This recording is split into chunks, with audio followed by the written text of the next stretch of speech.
maybe that's why.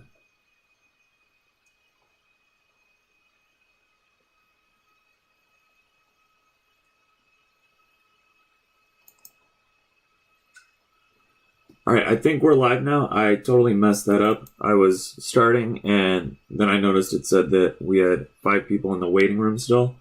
So I guess I needed to press go live and I never pressed that. So anyways, I'm trying to get the correct file up. I think this is the wrong file. I think this is last night's file. So give me 1 second. While I'm getting the correct file open, if you guys do have any questions that you guys want to do first, go ahead and put those into the chat and we can go ahead and do those first.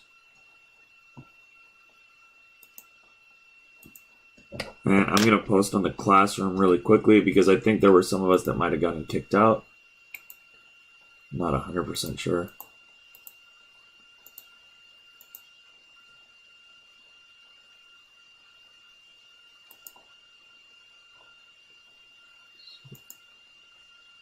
Questions that you guys want to do first, go ahead and put those into the chat and we can go ahead and do.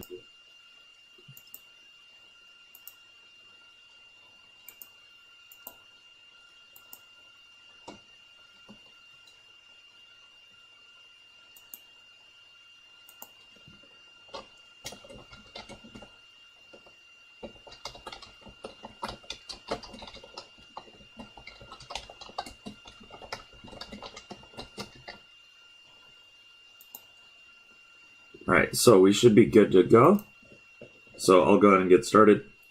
And the one thing I will say, I posted a couple videos. None of the videos had this differentiability. We'll kind of do this as we go, but we definitely need to know this, kink, corner, cusp deal, right? Anytime we see a corner, a cusp, a kink, a vertical tangent, or anything that's not continuous, we would have non-differentiability. So they give us some examples here. All right, so again, in the chat, if you want to give me any questions that you want to go over first, we can do that. I'm going to very, very quickly go over some of these that we did in class. So this was a product rule, right? Derivative 1, and this was leave x squared plus 2 cubed alone, plus x minus 1, and then we had 3 x squared plus 2 squared. I guess that should go here. And then times 2x, right? And that was our product rule and chain rule, right? So we had chain rule on this one where it was the derivative box cubed, right? And then this gives us x squared plus 2 cubed plus 2x times 3 makes 6x times x minus 1 times x squared plus 2 squared. Then we can factor out an x squared plus 2 squared. And this is x plus 2 is left over because it's to the first times squared would make to the third. Plus, I'm going to distribute that there, 6x squared minus 6x. Then I combine my like terms. That's 7x squared minus 6x plus 2. So that's choice D. All right, next up, cosine of 3x, the derivative of cosine of 3x. Before I can do f prime of pi over 9, I need to do f prime of x. Derivative of cosine, negative sine of 3x times 3. Then if I want to do f prime of pi over 9, that would be negative sine 3 times pi over 9 makes pi over 3 times 3. Sine of pi over 9 is negative rad 3 over 2 times 3, which is choice E. And next up, this e to the 2 over x, this is a chain rule. Any derivative of e to the box would be e to the box times the derivative of the box, that's chain rule. So this would be e to the 2 over x times, now the derivative of 2 over x, that's just reverse product rule. So I multiply the 1 to the top, flip its sign, and add 1 to the exponent. And so that matches up with D. All right, I showed this one on the board in class, so I'm just going to very quickly kind of do it the way I did on the left. But if you like the other way that we had on the right, that's okay as well. But f prime of box, this is my box, times the derivative of the box, which is 1 over x. Now, f prime of x is 2x plus 2. So f prime of ln of x would be 2 ln of x plus 2. This is 2 ln of x plus 2 times 1 over x. And this just kind of moves to the top, so we get choice A. Okay. Anytime we see if f is differentiable, that also means that f was continuous. And so for continuous, what we're going to do is we're going to take x equals 2. That's where our piecewise is changing. We're going to plug it into x into the original. And then we're going to see if these are equal to each other. We're going to set them equal to each other because it's saying if f is differentiable, so that we're assuming it is. So x times 2 is, or sorry, c times 2 is 2c plus d, that's the left side. We're going to set that equal to 2 squared is 4 minus c times 2 is 2c. This has two variables, right? C and d, I can't solve it. So now we're going to do the differentiability part, or the differentiable part. Again, at x equals 2, I need to plug x equals 2 into each derivative. So before I can do that, I need to actually figure out what the derivative is on top and on bottom. On top, the derivative of cx is just c, and the derivative of d goes away. Then on the bottom, derivative of x squared is 2x, and minus the derivative of cx is just c. So I'm going to plug in 2. There's nothing to plug in here. And here I plug into x. So it gives us c equals 2 times x, 2 times 2 is 4, minus c. Make sure you do not plug 2 in for c. I've seen a lot of students do that. You're only plugging in 2 for x. Add c to both sides, 2c equals 4. Divide by c, c equals 2. And now we can plug this in for c over here. 2 times 2 is 4, plus d equals 4 minus 2 times 2 is 4. That's 4 plus d equals to 0. D is negative 4. Do not just pick negative 4 or 2. Those are not the answer. The answer is they wanted c plus d. So add those up. Negative 4 and 2 makes negative 2. Next up is this differentiable question. We did this one in class, but I'll just go over the general concept one more time. Is I like to make a box. And whatever I want to find g prime of, right, I just say, okay, instead of g prime, what's g of 3? So I'm going to write g of 3 equals right here. Now, f of whatever this is equal to will be 3, right? These kind of switch for inverses. So if I look for f of something giving 3, that's f of 6 gives 3. Now in this upper box, this is where we would write f prime of x is equal to like some formula. But in this case, I don't have any formula, so we don't need to worry about it. And that's because they gave us, right, first we figure out like f prime of x if we need it. And in the bottom, we do f prime of 6. It's always the same number that we have here. That same number goes here. So f prime of 6, they just gave it to us, was negative 2. And then the answer for g prime of 3 is always 1 over whatever this guy is, negative 2. There is a big long formula. It's basically like g prime of, say, some c equals 1 over f prime of g of c.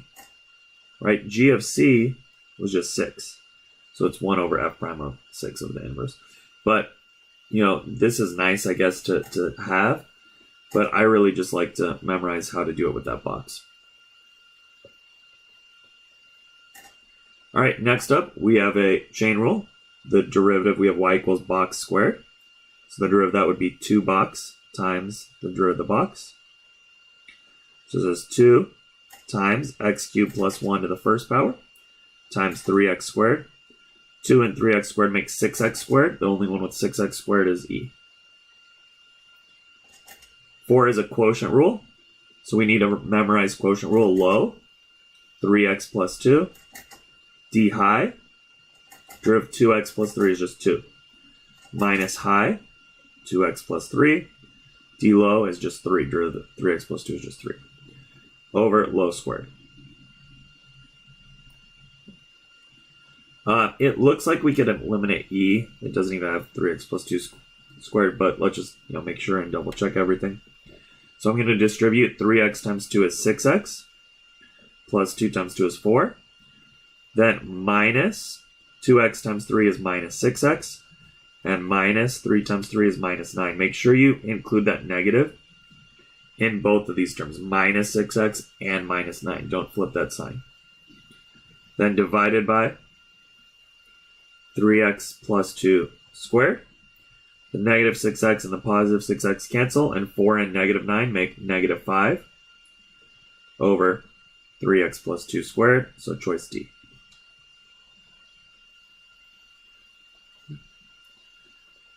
Next up, we have this f prime of 0 for ln of x plus 4 plus e to the negative 3x. This is going to be a chain rule here for the ln. And then there is going to be a second little chain rule for the e. So first, we always need to do f prime of x, then we can plug in 0.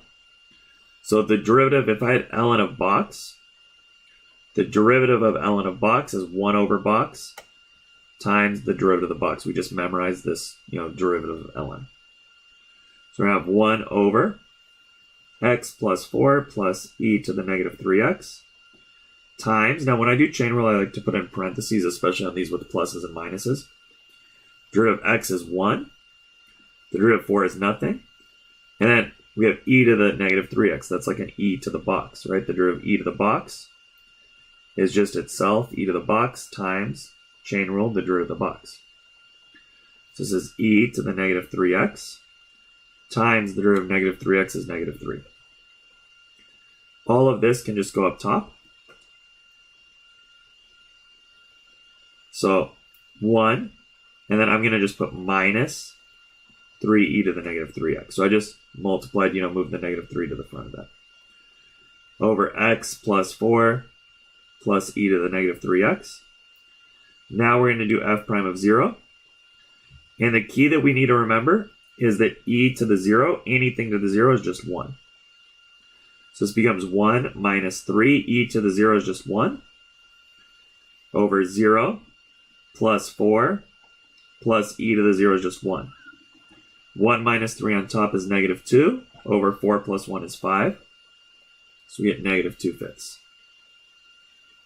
If you have a question on any of these, this question, any other question, just put in the comments and I'll get to it.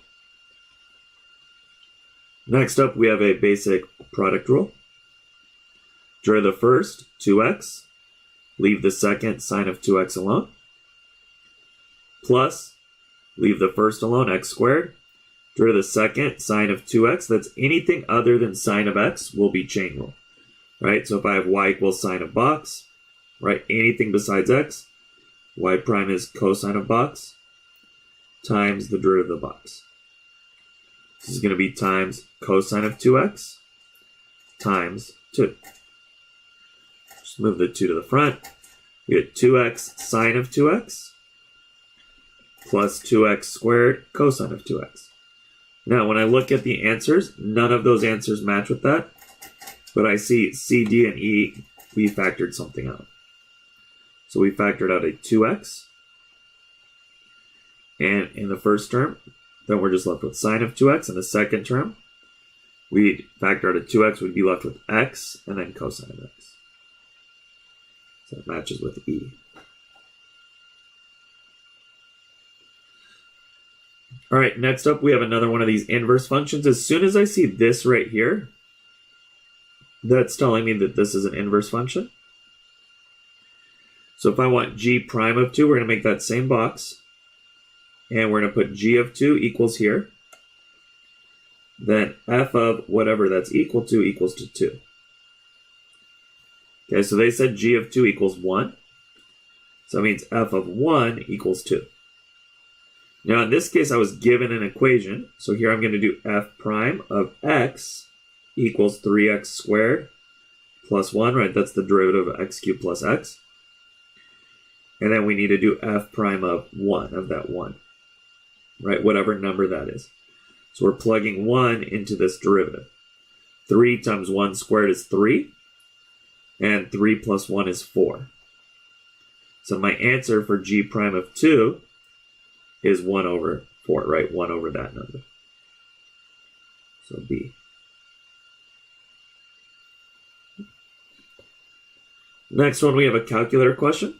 They give us velocity, and they ask, what is the acceleration at time 4? So what we need to remember here is we have position, velocity, and acceleration. And whenever we go down this table, we're taking the derivative. Later on, we'll remember that going up the table, we're taking the integral. This chapter is about derivatives, though, so it's just going to be going down. So what we're going to do is we're going to just, basically, to find the acceleration, right, a of 4 would just be the derivative of v at time 4. Now, if you're doing this by hand, first you have to find the derivative at x or at t, and then you have to plug it in. On your calculator, it's nice, you can just do it all in one.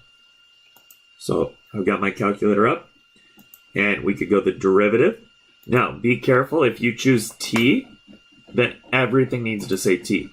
I've messed this up before, where I accidentally do d dx, because I'm so used to doing d dx, that, I put an x here, and then I put t's in here, and you're going to get 0, because the variables don't match. So be very, very careful that you don't make that mistake.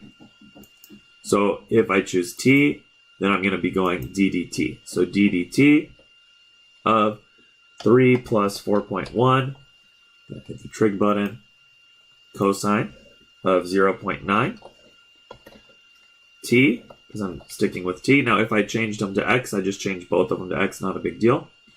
And we can do at, we want it at time 4, t equals 4. Then hit enter, control enter if you need to, and we get 1.632. So then we'll look for that answer there. 1.66633 matches up, they rounded it.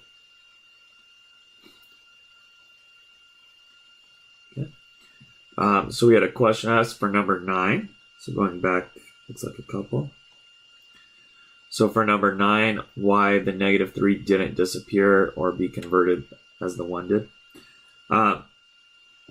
So this, I think, correct me if you're wrong, but I think what you're asking about is this negative 3. But when we plug in, right, f prime of x is equal to, this 1 is going to stay, and it's minus 3 times e to the, essentially, if I just write out everything, negative 3 times 0 over, and then the x becomes 0 plus 4 plus e to the negative 3 times 0. So I did some of that in my head, but I'll just show out every single step. So this stays as 1 minus 3 e to the now negative 3 times 0 becomes 0 over 0 plus 4 is 4 plus e to the negative 3 times 0 is 0. So I added those two. Now, e to the 0 is just 1, okay? But if I had like 2 e to the 0, that's like having 2 times 1. So that would be 2. If I had 5 e to the 0, that's like having 5 times 1. We would have 5. So in this case, we have negative 3 e to the 0. That's like having negative 3 times 1, which is negative 3. So this becomes 1 minus 3 times 1, which will be negative 3, over 4 plus 1. So 1 minus 3 is negative 4. Negative 2. I can't math right now. 1 minus 3 is negative 2. Positive 1, negative 3. Over 4 plus 1 is 5. So let me know if that answered your question. If not, I can go back and look at it again. All right, so moving on to 89, another calculator question. And this one says, let f be a differentiable function. They give you f of 2, and they give us f prime of 2. And then they say, let g of x be this x times f of x, which is a little bit of a weird thing, x times f of x. And I say, which of the following is an equation of the tangent line? As soon as I see that tangent line, we're thinking to x1, y1, and m. So we want an equation for the tangent line of g, not of f. So be careful, okay? It's still at x equals 2. So x1 is 2. But what I've seen a lot of students do here is they put 3 for y1. It is not 3 because 3 is for f, right? But we want for g. So it's not 3. We need to plug into g of x. Right, so in this case, basically like off on the side, you could say y1 would basically be g of 2. So g of 2 would be x2 times f of 2. And that's where the 3 comes into play. So 2 times 3, which is 6. Now for the m, again, it's not negative 5. Negative 5 was my answer for f prime, but m needs to be g prime. So the m is going to be g prime of 2. Before I can do g prime of 2, I first need to find g prime of x. So g prime of x would be, this is a product rule, x times f of x, right? G of x equals x f of x. So this is a product. So the derivative of the first, x, is 1. And we leave the second, f of x, alone. Then plus, now we leave x alone. And the derivative of f is f prime of x. So we could clean this up. G prime of x equals f of x plus x times f prime of x. So now we want to go back and do g prime of 2 for our m. So g prime of 2 would be f of 2 plus 2 f prime of 2. Well, f of 2 is 3, and f prime of 2 is negative 5. That's 3 plus negative 10. 3 minus 10 is negative 7. So the only option that even looks like it could work is D, because that's the only one with a negative 7 in it.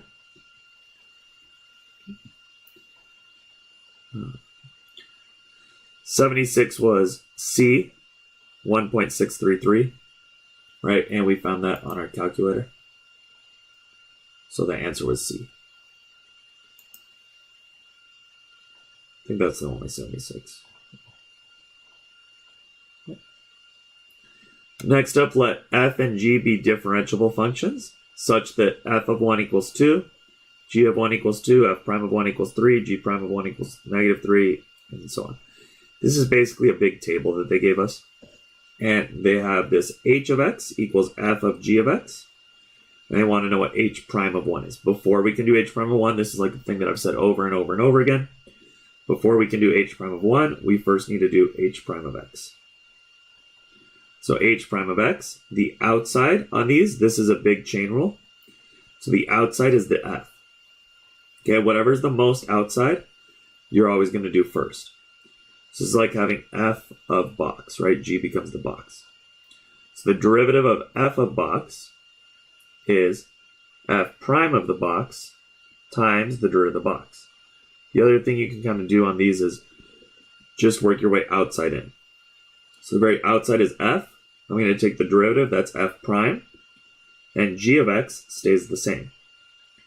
Then times, now the next outside is g, so the derivative of g is g prime of x. And because it's just x, we're done. Technically, you could do that, and the derivative of x is just times 1. You don't really need to worry about that. So it's, because it's x, we can stop.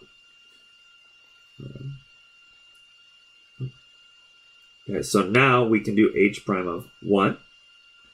And this time, with composition, now we work on the inside. When we're plugging in, we have to start with the inside.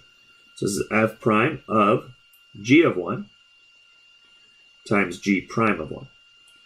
This becomes f prime of g of 1 is 2 times g prime of 1 is negative 3. And this becomes f prime of 2 is negative 4 times negative 3, which gives us 12, choice D.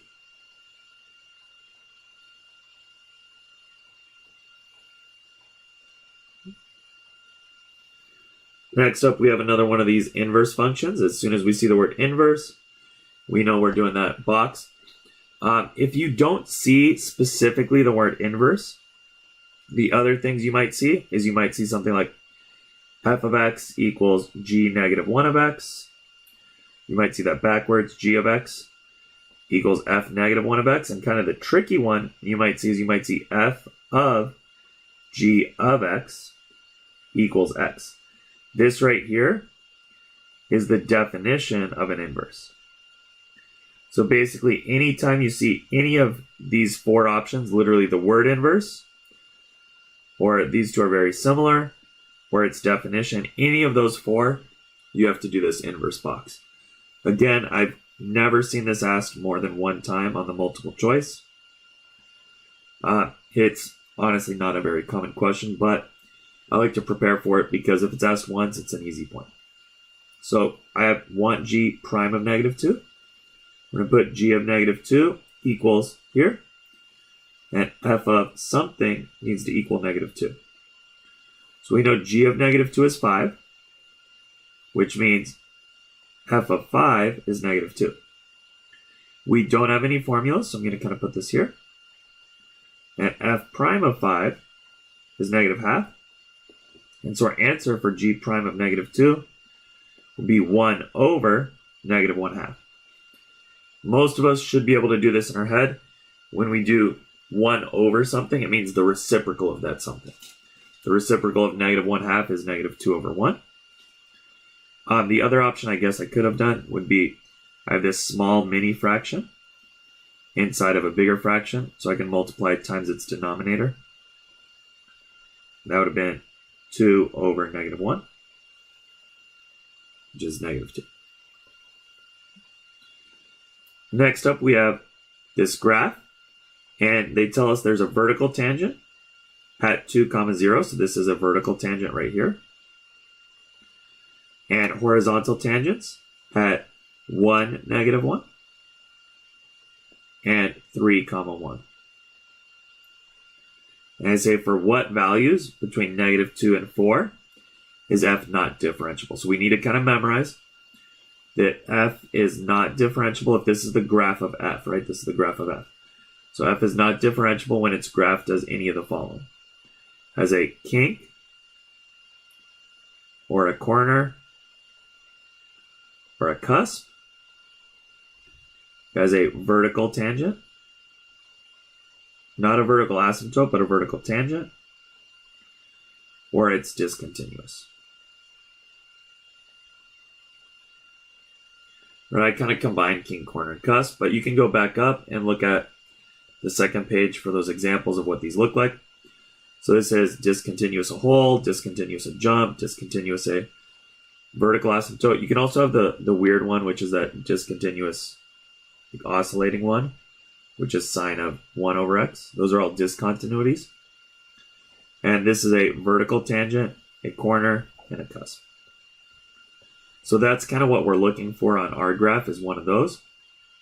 Something like that. So at x equals 0, we see a jump, right? It's discontinuous here. If it's discontinuous, it cannot be differentiable. And then at x equals 2, we have that vertical tangent. Okay, horizontal tangents are differentiable, right? They have a derivative of 0, right? They're critical points. So it says x equals 0 and 2 only. Right. Our next one is a double chain rule. You can kind of see it's a double chain rule because it's sine of some box, and we also have e of some box later on. So the derivative of sine box is cosine box times its derivative. The derivative of e to the box is e to the box times its derivative. Eventually, when you get good at these, you can stop worrying about that box, right? And kind of do what I said earlier, is look at the outside most and start there. So I kind of start at sine. The derivative of sine is cosine.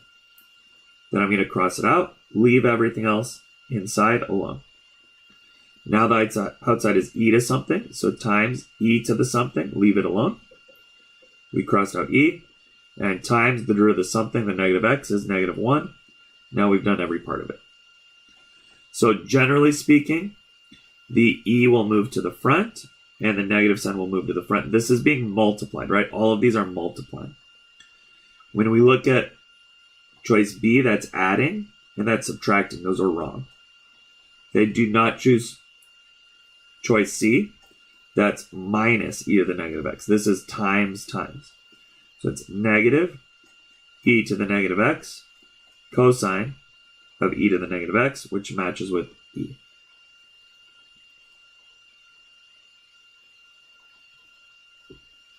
All right, next up, we have what is the instantaneous rate of change? When we see this word instantaneous rate of change, that's f prime at a certain point, and in this case, at 2. So they want f prime at 2. So what is the instantaneous rate of change? In other words, f prime of 2. For this is going to be quotient rule. So first, we need to do f prime of x, low, d high, minus high, d low, all over low squared. And now we want to do f prime of 2. So that's 2 minus 1 times 2 times 2 is 4. Minus 2 squared is 4 minus 2. 1 over 2 minus 1 squared. 2 minus 1 is 1. 1 times 4 is 4. Minus 4 minus 2 is 2. 2 times 1 is 2. Over 1 squared, which is just 2.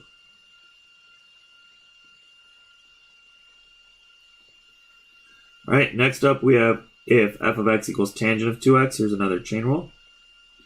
So the outside, first we do f prime of x, right? The outside is the tangent. Derivative of tangent is secant squared of 2x. Then times 2. I almost got rid of this question, but I left it because I did want you to practice doing secant squared of something. So for f prime of pi over 6, we get secant squared of 2 times pi over 6 will be pi over 3 times 2. Now, in order to do secant of pi over 3, we need to think about what is cosine of pi over 3. Well, cosine of pi over 3 on your chart, you should be able to look at and memorize this, is 1/2, which means secant of pi over 3, you just take the inverse of this, you just flip it, is 2. Okay, so this becomes secant squared would be that 2 squared, and then times this other 2, right? This 2 goes in for secant, and it's being squared. So 2 squared is 4, 4 times 2 is 8.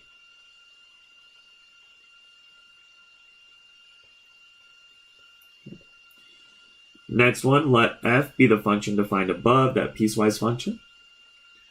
And which of these following statements are true? So the first one says the limit as x approaches 2 on the left side of f of x equals the limit as x approaches 2 on the right side. So this is the left side. This is the right side. So the limit as x approaches 2 on the left side would be ln. 4 times 2 is 8. 8 minus 7 is 1. Okay, and then on the right side, we would get 2 times 4 is 8. 8 minus 7 is 1. These actually are not the same. Okay? Because the ln of 1 equals 0. So this is, 0 does not equal to 1. So this is not true. Now, the next one is saying that the limit as f prime of x on the left equals the limit as x prime on the right. So before I can look at that, I need to do f prime of x. So for the top, this is going to be a chain rule. 1 over that box, 4x minus 7, times the root of 4x minus 7 is 4, when x is less than 2. Then the root of 4x minus 7 on the bottom is 4, when x is greater than or equal to 2. So the limit on the left would be this one. 1 over 4 times 2 is 8 minus 7 times 4. That's 1 over 1 is 4, right? And on the right, we have 4. So these are equal to each other. So that's true. Now, number 3 is really neat. Because for number 3, it says f is differentiable. And at first, a lot of students are going to be like, oh yeah, it is, because the derivatives are equal. And so a lot of people would say, yes, that's true. But this is actually not true. And the reason it's not true is that in order for something to be differentiable, it must be continuous. So there are kind of two things that have to happen for differentiability. Is this must be true for something to be differentiable, but also f must be continuous. Well, how do we know that f is not continuous? We know that f is not continuous because the left and the right limits were not equal. So when this was false, that means that f is not continuous. So because f is not continuous, immediately f is not differentiable. This is 2 only. It's a really tricky one. I think it's probably a little bit more complex than what the AP test is willing to give you guys, but I do like to go over that. Number 13, we have another one kind of similar to this, and I think this one was an AP question. Let f be the function defined above, which of the following statements about f are true. So f has a limit at x equals 2. Now, whenever we get something like this top one up here, when we have less than is the limit as x approaches 2 on the left, and greater than is the limit as x approaches 2 on the right of f of x. That's pretty common. Now, this also has the equal to part, so this is also f of 2. The other thing that we could get with piecewise are these not equal to. The not equal to section, this is the limit as x approaches 2 on both sides, the left and the right, of f of x. And this is the right side, which is just f of 2. So they're saying f has a limit. So we want to figure out, does it? So we're going to do the limit as x approaches 2 of the top, because that's the one that goes with the limit. X squared minus 4 over x minus 2. You can see this is either factoring or L'Hopital's pretty easily. Plug in 2, you get 4 minus 4. 2 minus 2, 0 over 0. So I like to do L'Hopital's. You could factor if you want to. 2x over 1. Plug in 2. 2 times 2 is 4. So f does have a limit. It's 4. Now, f is continuous is not true, because the limit gave me 4,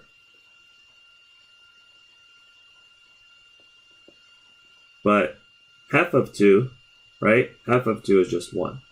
So 4 does not equal to 1, so those were not equal to each other. So f cannot be continuous, and I don't even have to worry about differentiable. I don't need to take the derivatives, because if f is not continuous, it's not differentiable. So what I've seen a lot of students do is they waste a lot of time trying to do quotient rule here and then plugging stuff in when they don't have to. As soon as we get not continuous, it also is not differentiable. And I believe this is the last page for the multiple choice. I think I actually even took some of these out. So I think I might be working with an older file. So let me know in the chat if any of these were actually taken out.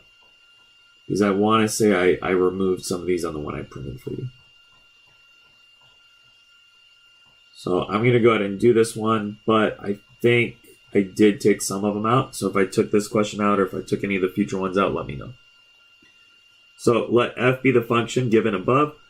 What are the values of a and b that make f differentiable? When I see f differentiable, that means also and continuous. So we did a question like this earlier. For continuous at x equals 2, we're going to plug in 2 into both of these. So 2 plus 2b, we're going to set them equal to each other. A times 2 squared would be 4a. I can't solve that yet because it has a and b. For differentiable, then we're going to take the derivative f prime of x equals 1. And then on the bottom, we get 2ax. We plug that in. We get 1 is equal to 2 times a times 2 is 4a. So 1/4 is equal to a. Then I can plug this in over here.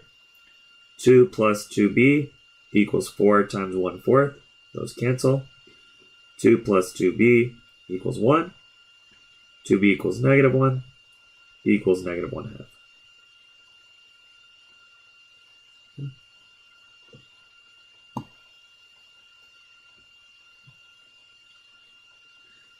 This next one, again, I'm not sure if I took it out. It says the graph f is shown above. If I took it out, I guess it's good practice. Where is this continuous but not differentiable? So at A, it's continuous, but it makes a corner, so it's not differentiable. And that's our answer. At B, it's not continuous.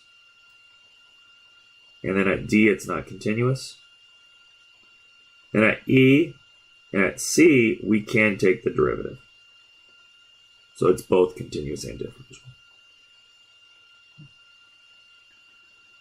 I'm almost positive I took 19 out, so I'm going to go ahead and skip that. I'm almost positive I took 3 out. It's really easy. Just type into a calculator. And then I'm not sure about 5. I really can't remember with 5 if I took it out. But we did one almost identical earlier. So if it is in there, I'm not going to go over it really in depth because it's so easy, right? It's the same as the one before. We just do d dt of, and we plug that in, and at time equals 0.6. And so when you type that into your calculator, you're going to get choice A as the answer.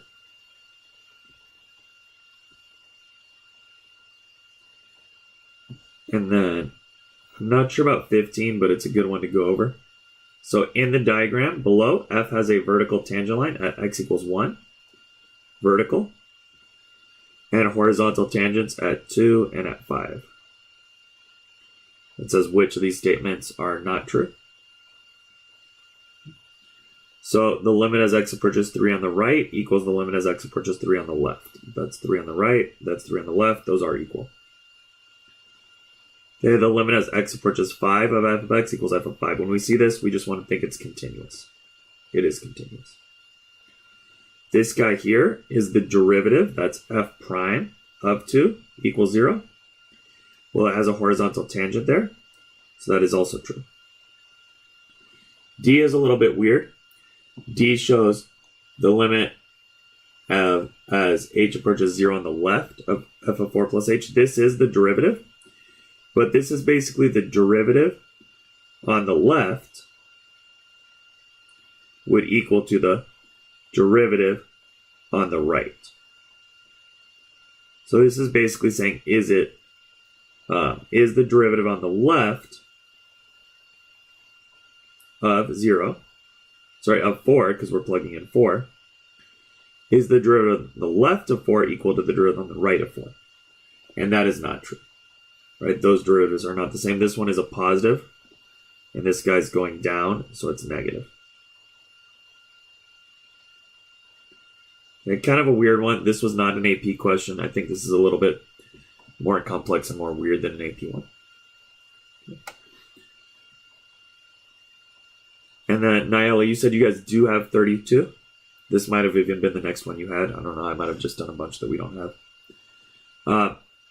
So let f be a function such that f of 5 plus h minus f of 5 all over h equals 3. When I see this, as soon as I see this limit as h approaching 0, that's f prime of x, but in this case, it's not x, it's f prime of 5.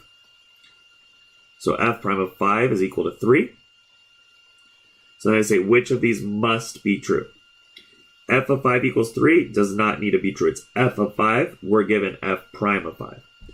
Now, if they said f of 5 exists, that must be true. So this kind of must be true. And the reason that must be true is if I know f prime of 5 was 3, then this would tell me, right, because I have a derivative, this tells me that f is differentiable.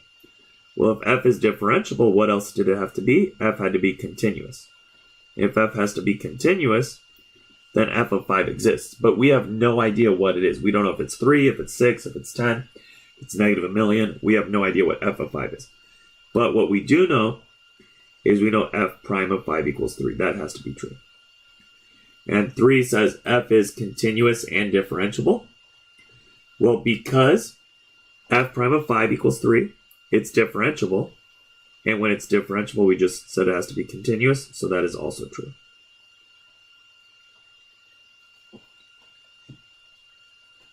Oh, good question, Naomi. I love that you're asking about that. I always preach this and then I didn't do it.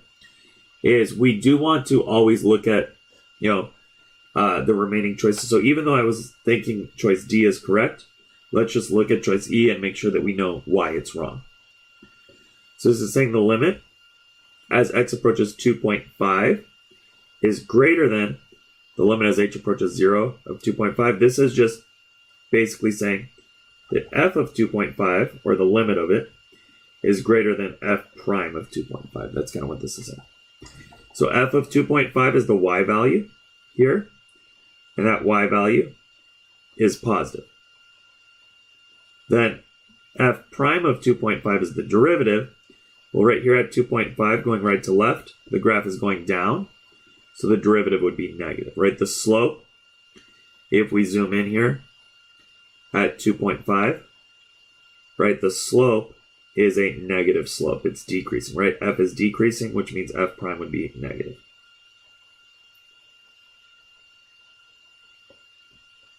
So that's why E would be wrong. So again, anytime I see any of these, like limit h approaches 0, limit h approaches 0, limit h approaches 0, limit h approaches 0, we're going to the derivative. 44. So I don't remember if I cut this one out. I want to say this was the last question I had in there. I think this was the last question I had for you guys. So we're given this graph. It says which of these statements is false. And then we have f is continuous but not differentiable at x equals a. That's true. It makes a kink, so it's continuous but it's not differentiable. So that's true. We want which one is false. The limit as x approaches a on the left of f of x plus a minus f of x all over a is not equal to the limit as x approaches x plus a, f of x plus a minus f of x all over a. So this one, I believe, actually should have been written as x minus a and x minus a. I believe. Oh, no. Okay, this one's weird, actually. It's not. This one's really weird. And again, this is one that's not an AP question. This was from a review textbook. And so what they did is they took H and they just renamed H as A. So the AP test, I've never seen them do that. I couldn't see them doing that. So for choice B, what they would have written is they would have written the limit instead of as x approaches a, as h approaches 0 on the left of f of x plus a, a plus h is what they would have written.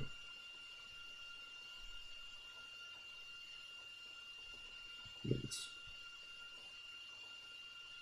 you go. Minus f of a all over h does not equal the limit as h approaches 0 on the right of f of a plus h minus f of a all over h. So they'd write something more like that. But basically what this is saying is that the derivative on the left of a does not equal the derivative on the right of a. When we see this, basically what this is saying is if they're not equal to, then they're saying that f is not differentiable at x equals a. F is not differentiable at a. Well, when we look at this, f is not differentiable at a. And they want to know which statement is false, right? So this says f is not differentiable at a. That's correct. If it had said that they are equal to, then that would have been false. C says f of a is defined, but f of c is not defined. Okay. And then, so f of a is defined, that's true. F of c is not defined. Okay, so that's true as well. And then D says f prime of b equals 0. F prime of b equals 0. And E says the limit as x approaches c on the left does not equal the limit as x approaches c on the right. Well, when we look at that, x going to c on the left and x going to c on the right, those are equal. Okay, those are in fact equal. So choice E is the one that is false because they should have been equal to each other. If you were a little stuck on B and you just kind of kept reading, and then you get to E and you're like, oh wait, that definitely needs to be the one that's false, then you could just kind of eliminate B. And then I'm like 99% sure we don't have these two questions. And the next one is the FRQ. If that's wrong, let me know, but I'm going to skip over to the FRQ. And then I can't remember if I got rid of any FRQs. I think I did. So if I start reading one, what I'd like you guys to do in the chat just to save yourself some time, if I start reading one that you don't have, just put in the chat that we don't have that one. Because I did this on my work computer, and I left that at work. So on a certain workday, the rate in tons per hour at which unprocessed gravel arrives, when we see arrives, and we see the word rate, we're thinking a derivative, and arrives means that it's a positive value, is modeled by g of t equals 90 plus 45 cosine t squared over 18, and t is measured in hours, 0 to 8.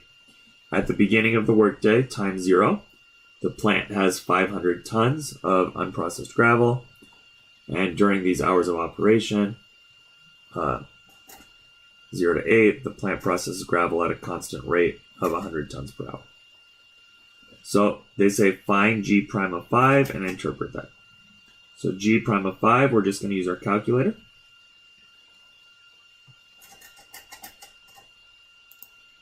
So we do derivative with respect to t of 90 plus 45, and then we do the trig cosine of t squared over 18.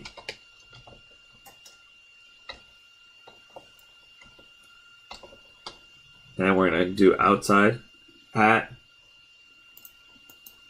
time equals 5. I didn't use the pretty divide, but it'll work. And I get something like that, so we want to hit Control Enter. Right, it makes it pretty after the fact. So we have negative 24.5875. I'll write that in. Negative 24.5875. And then my units are, this is a little bit weird, but G is measured in tons per hour, right? Tons per hour. Because it's a rate. So when I take the derivative, we're going to get tons per hour squared. And this is a derivative of a derivative, right? Because they already gave us G was the rate, right? So what we'll say is this is the rate of, so I always start with that. This is the rate of for derivatives. And I kind of come back up here and I look at what they gave me. So it's the rate of the rate at which, skip the units for right now because we're going to deal with them later and they're going to be different, unprocessed gravel arrives at a gravel processing plant. So I just kind of copy their words, and then I put comma in, and I put my units. Now, whenever you get a rate of a rate, that's always going to be per time squared, always, okay? Because it's a second derivative. So rate of a rate, think per time squared. So this is in tons per that time hour squared, and at time equals 5 hours.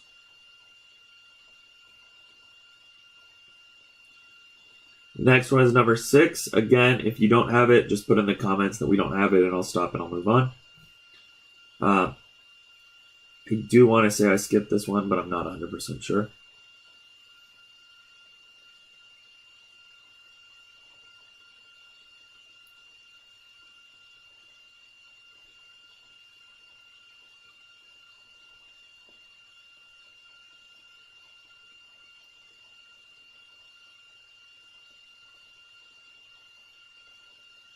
Yeah, I'm almost positive I skipped this one. This is just a really weird one where basically this -3, we're going to set -2 cosine of x equal to -3, solve for x, make sure it is less than 0. And we'd set -4 e to the -4x equal to -3 and make sure that's greater than 0. But like I said, I'm like pretty sure we skipped it, and it looks like you guys said we do. What about this next one over here? Do we have this one, question 3, on my screen?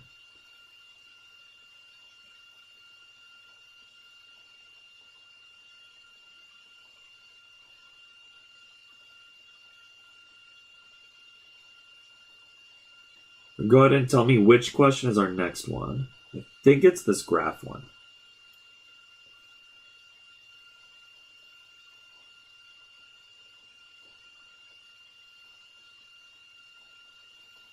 I think I'm a little bit delayed, so I'm going to wait for the comments, but I think this is our next question.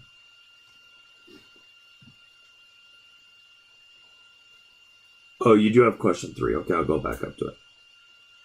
I wouldn't put, yeah, thank you, Valeria and Jimena.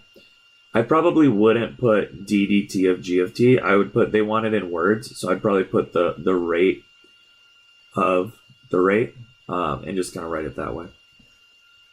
Because d dt of g of t, it's not the context, right? So Jimena was asking, like, for this one, could we write d dt of g of t? I would say actually probably definitely not, because they want it, when they say interpret your answer in the context of the problem, the context means like what it is. So when you say g of t, that doesn't tell me what g of t is. They want you to explain what it is. So the g prime part is the rate, and then this next part is explaining what g of t was. All right, so we do have question 3. So first up, find the value of h prime of 3. So before I can do h prime of 3, we need to do h prime of x, which is f prime of g of x times g prime of x, and the -6 goes away, right? Because the derivative outside is f, that's f prime of, we leave g of x alone, then times g prime of x. So now we can do h prime of 3. H prime of 3 is f prime of g of 3 times g prime of 3. This becomes f prime of, for g of 3, we're going to go here, this is g of 3 is 4, and times g prime of 3. Oops, I went to 4. G prime of 3 is 2. Now f prime of 4 is 3, right? F prime of 4, so we're going to get 3 times 2, which is 6.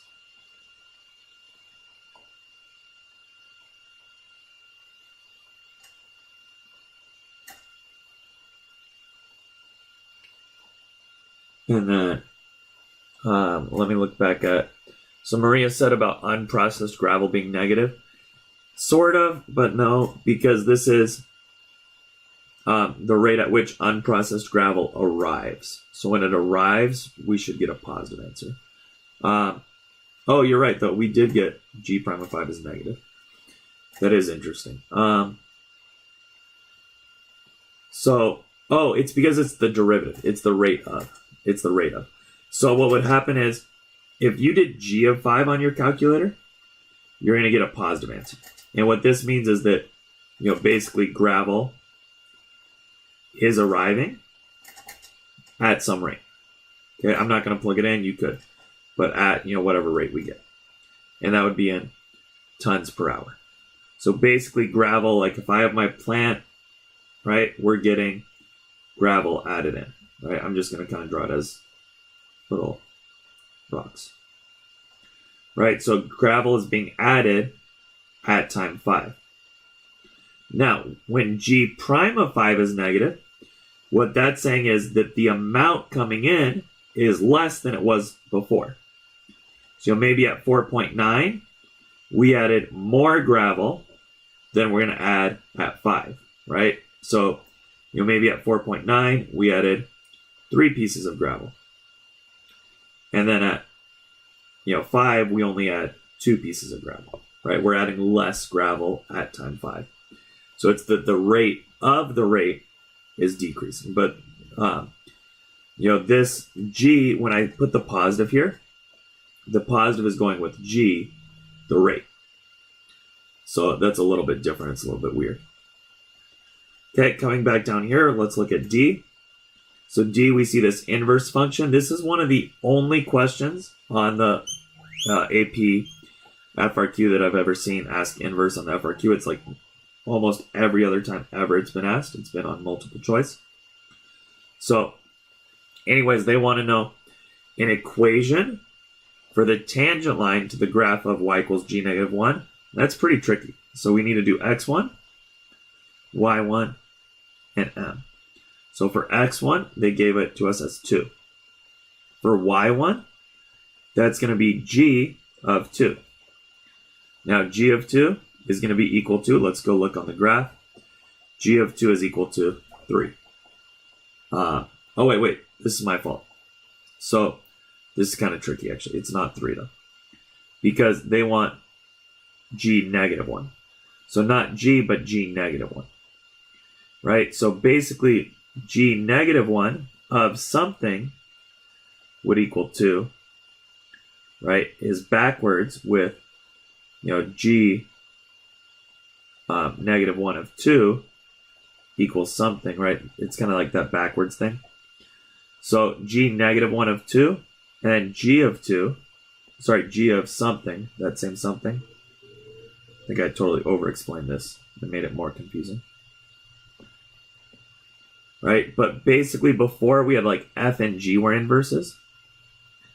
Now we're just given g and g negative 1 are inverses. So I'll kind of show it on the table, because I think a lot of us are getting the table a little bit. Is that this is going to be g negative 1 of 2 equals something. So then g of that something needs to equal 2.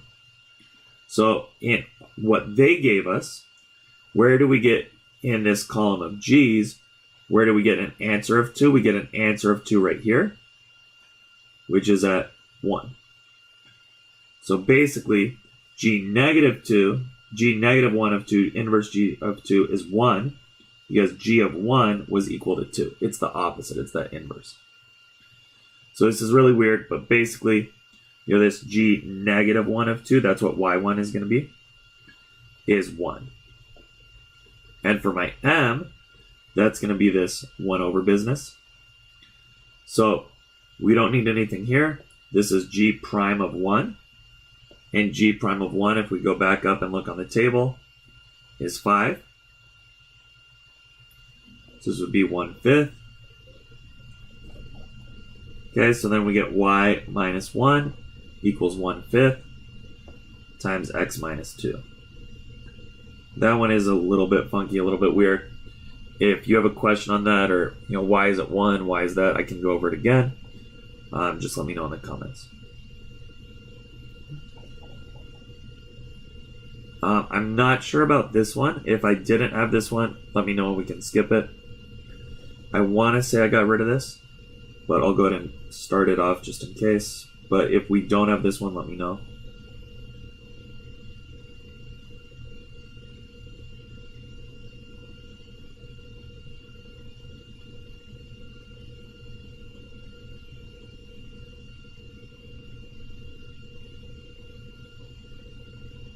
So before I can do f prime of x here, f double prime, I'm going to just rewrite this as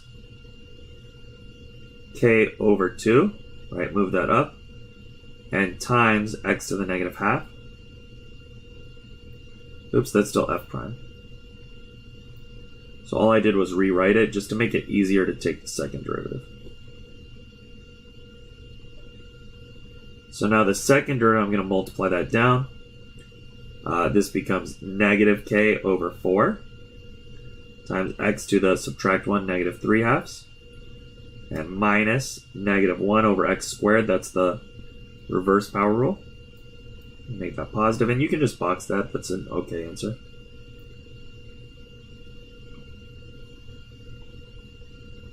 Okay. Next up, we have this graph of f question. We're asked, is f differentiable? Use the definition of the derivative with one-sided limits. And that's kind of a hard one. I haven't seen this asked very often. But is f differentiable at x equals 0? So at x equals 0 is right here.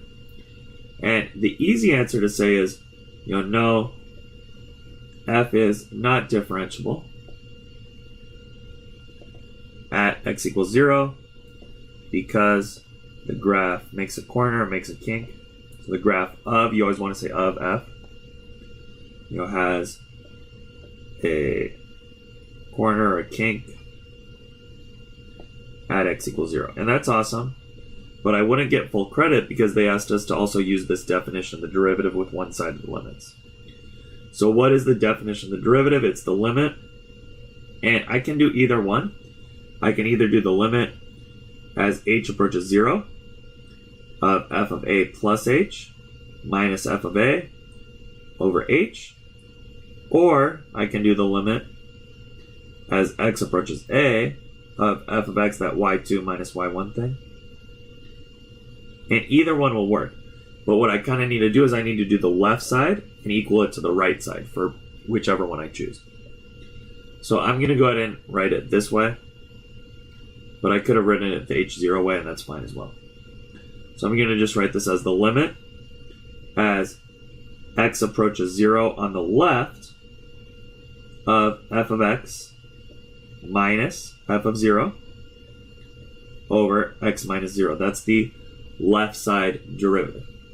So on the left side, the slope of this line is up 2 and to the right 3, right? Because it's the derivative of this side, right? When I see that, limit written that way, that's the derivative, right? That's f prime of 2 or 0 coming from the left. We get 2/3.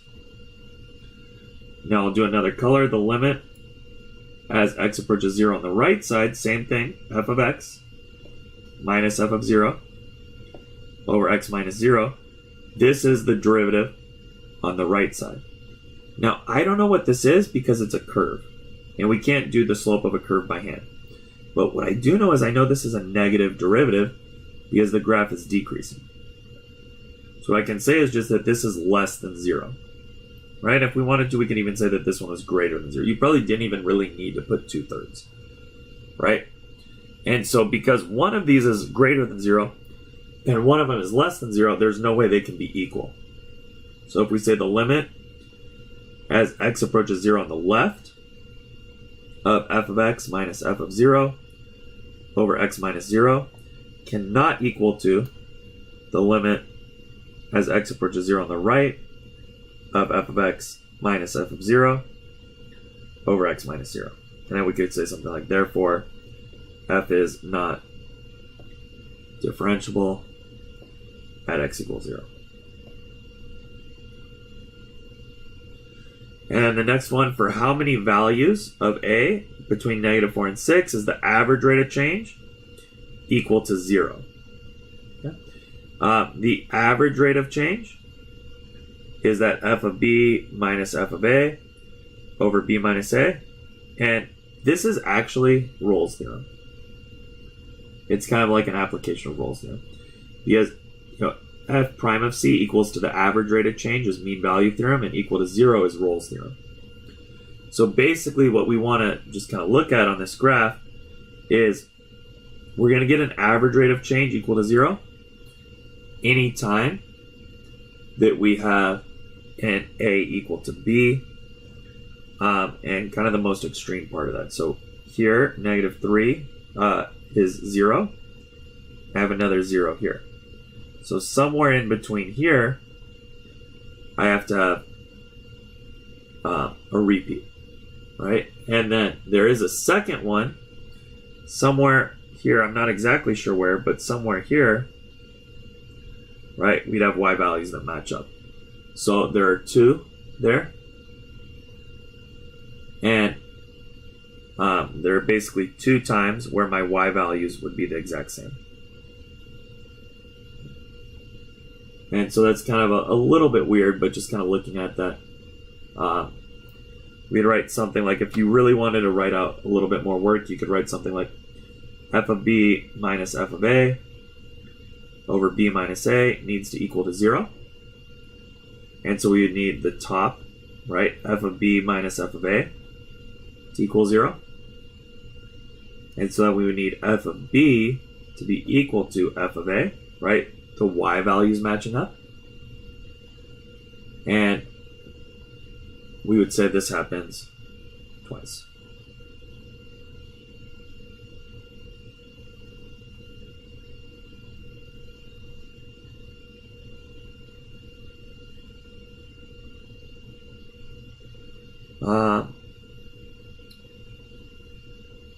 Ooh, I like that. Why would roles apply if the graph is not continuous at 2? I do like that. Roles technically doesn't apply, which is why I didn't really reference roles. I just put the average value to 0.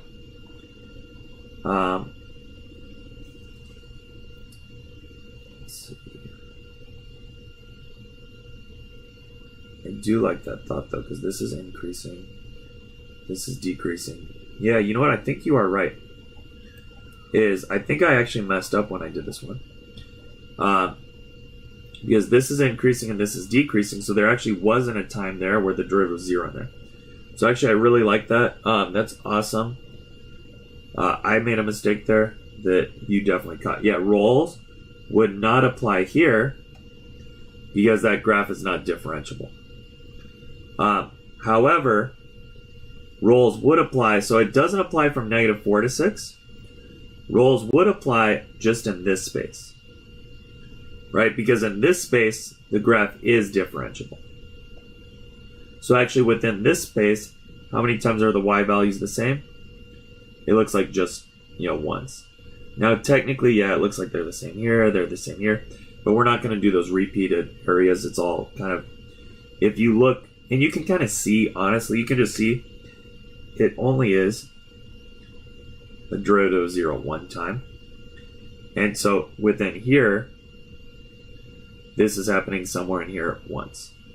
So I actually really like that, is this is actually just once.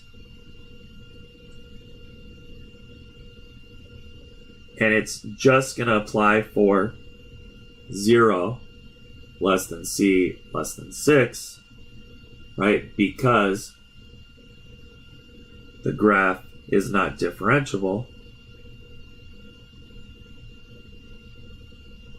at x equals 0. Okay. This question in particular, again, I said a couple of these were not AP questions. This one was not an AP question. I think that the review book it came from was trying a little bit too hard to force something with differentiability in here. And I don't think something like this kind of weird, would pop up on the AP test. Next one, I'm 99% sure I had included on yours. So A is write an equation for a tangent line at x equals 1. So as soon as I see equation for a tangent line, x1, y1, m, x equals 1. So I want the tangent line to G. This is not the graph of G, this is the graph of F. So for y1, we need of f prime, G of 1, which here's my formula, would be equal to E to the F of 1. Now this is the graph of f prime, not of F. So I need to look back up here in my instructions. I'm going to look for something with f of 1, which is right there. F of 1 is 2. It's going to be E to the 2. I'm just going to leave it like that, E to the 2. I don't need to simplify it. I can just leave it exactly as it is. Then for G prime, right, that's going to be my M. G prime of 1, before I can do G prime of 1, I need to first do G prime of X. So G prime of X, this is chain rule, E to the box, F of X, times the derivative of that box, F prime of X. So that means that G prime of 1 would be E to the F of 1 times F prime of 1. Well, e to the f of 1 we already did. It was e to the 2. Then times f prime of 1, this is going to be on the graph, is negative 4. So this is negative 4 e squared. And so our equation is y minus e squared equals negative 4 e squared times x minus 1. This was an AP question, and I'm not really sure why, but the AP test likes to kind of do stuff like this where it's not numbers for these tangent lines on the FRQ. Right, B, figure out anywhere where G has a local maximum. So we need to remember when we see that wording local maximum, then that's where f prime changes from positive to negative. So if I look, where does f prime change from positive to negative? Right here at negative 1. And that's my only spot that happens. So we can just say f has, oh wait, we want G. This is my fault. We want G, not f prime. So it's a little faulty thought process there. I did f. F is at negative 1, but G might not be. So the first thing we want to do if I want G to have a local maximum is we need to set G prime of x equal to 0. Well, I already found G prime of x up here, right? G prime of x was e to the f of x times f prime of x must equal to 0. Now, e to the f of x can never ever equal 0. Because, right, if I solve that part, ln of this, ln of 0, ln of 0 gives undefined. So this has no solution. Now, f prime of x does have two solutions equal to 0, which occur at negative 1 and positive 3. So this would be at x equals negative 1 and positive 3. So those are my two critical points for G prime. They're the same critical points I have on f. Now, we're going to take these values, we're going to plug them back into G prime. So if I pick something like negative 2, e to anything will be positive. E to a power is always positive. Doesn't matter if it's like e to the negative 2, right? Because e to the negative 2 is just 1 over e squared, which is positive. Now, f prime of negative 2, because it's e to this times f prime. F prime of negative 2, we don't have, but we have f prime of like negative 1.2. So f prime out here is positive. Right? Then f prime at 0, so if I plug in again e to the 0, this is positive. Right? F prime of 0, I'm picking something in the middle section. F prime of 0 is below the axis, so that's a negative value.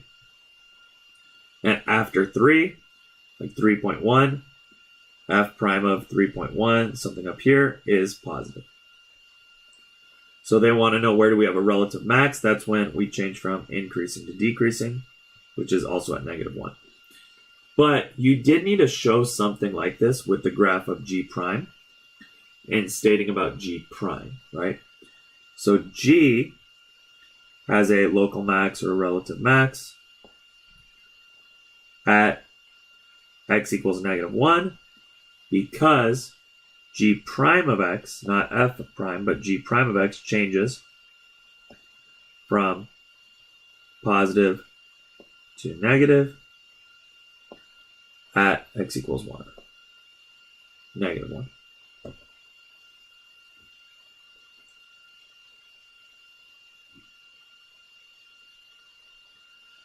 Okay, next up we have C. The second derivative of G double prime of x equals e to the f of x times f prime of x squared plus f double prime of x. Is G double prime of negative 1 positive, negative, or 0? Justify your answer. This one's really kind of weird.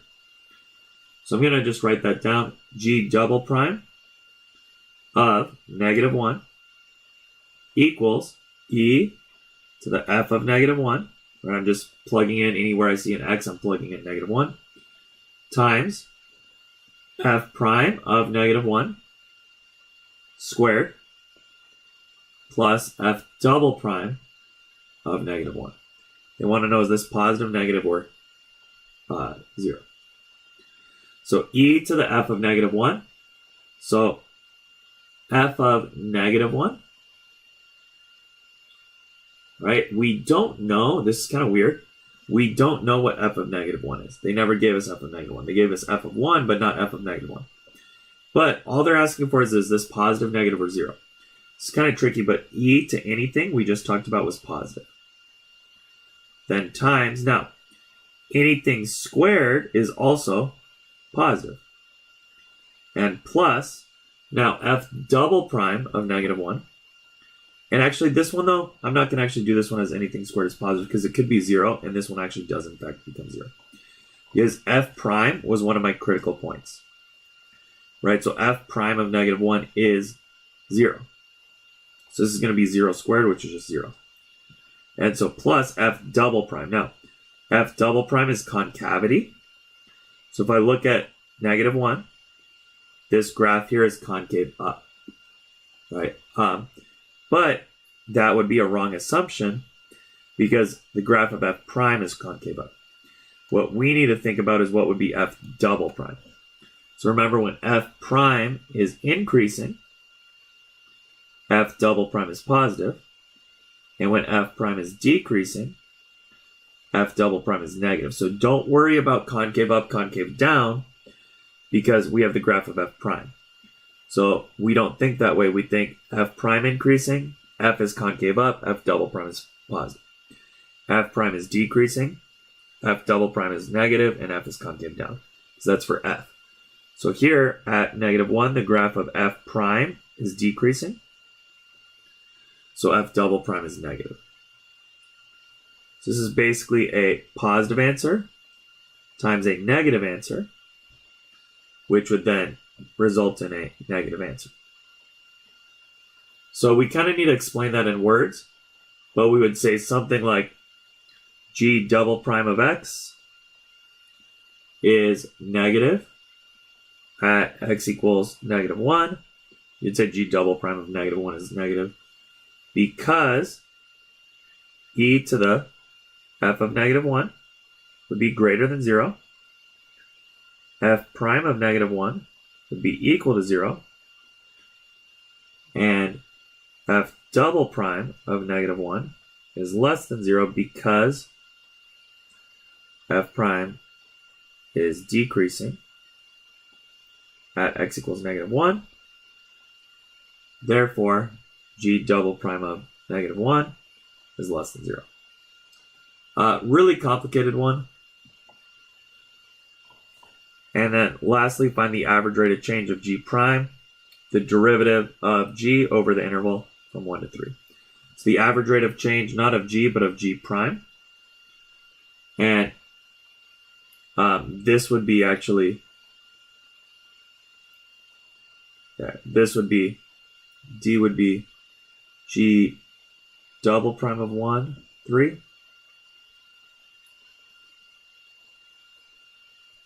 Minus g double prime of 1 over 3 minus 1, which we can't really do because we don't have a values for those. And I believe this was just supposed to be the average rate of change of g, not g prime. So that was written wrong. So if it was just the average rate of change of g, then this would have been g of... oh no, this is my fault. Yeah, average rate of change of g prime. So we're going to get g prime of 3 minus g prime of 1 over 3 minus 1. That's the average rate of change of g prime. So it was written fine. So this is going to be g prime of 3 would be e to the f of 3 times f prime of 3. Now f prime of 3 is one of my critical points right here. So that part is 0. So this part goes to 0. Then minus e to the f of 1 times g prime of 1, which we did in part A, I believe, over 2. So in part A, we did that, and we got negative 4 e squared, and that's over 2, which is just, oh wait, we're going to have negative 4 e squared, because it's minus, and then that was from part A, right? From part A, We already did that. That was the slope. In part A was g prime of 1. So we already solved it. So then this is positive 4e squared over 2, which is 2e squared. This question, honestly, is way harder than anything you're going to see on your final. And it's likely much, much harder than anything you're going to see on your AP test in May. So if that one really confused you, don't worry about it so much.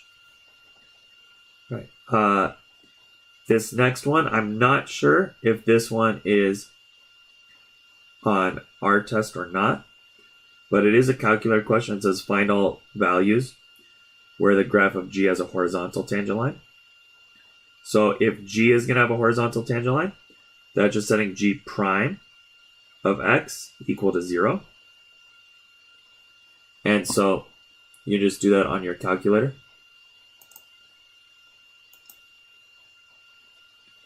So g prime of x was sine of x plus, and then we have the 1 over x.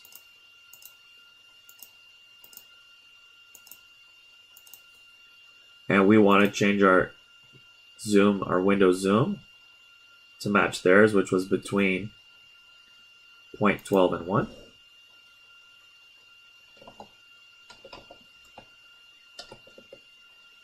And so they said find all the values.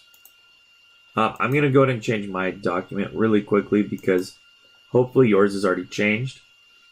But in menu, document 7, I want to make sure it's on float 12, which it looks like it is. Okay.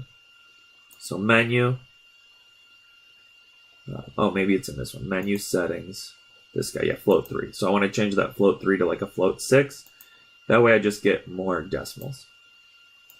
So I'm going to go menu, analyze graph, and 0. So I want to go to the left of the 0, to the right of the 0. I get 0.1634. That would have been a relative maximum if they had asked, but they just asked for horizontal tangent. I'm going to grab this and just move it. And then menu, analyze graph, do it again, 0. Go to the left of this, to the right of this, and we get 0.359433. We also could have done this with a solve button.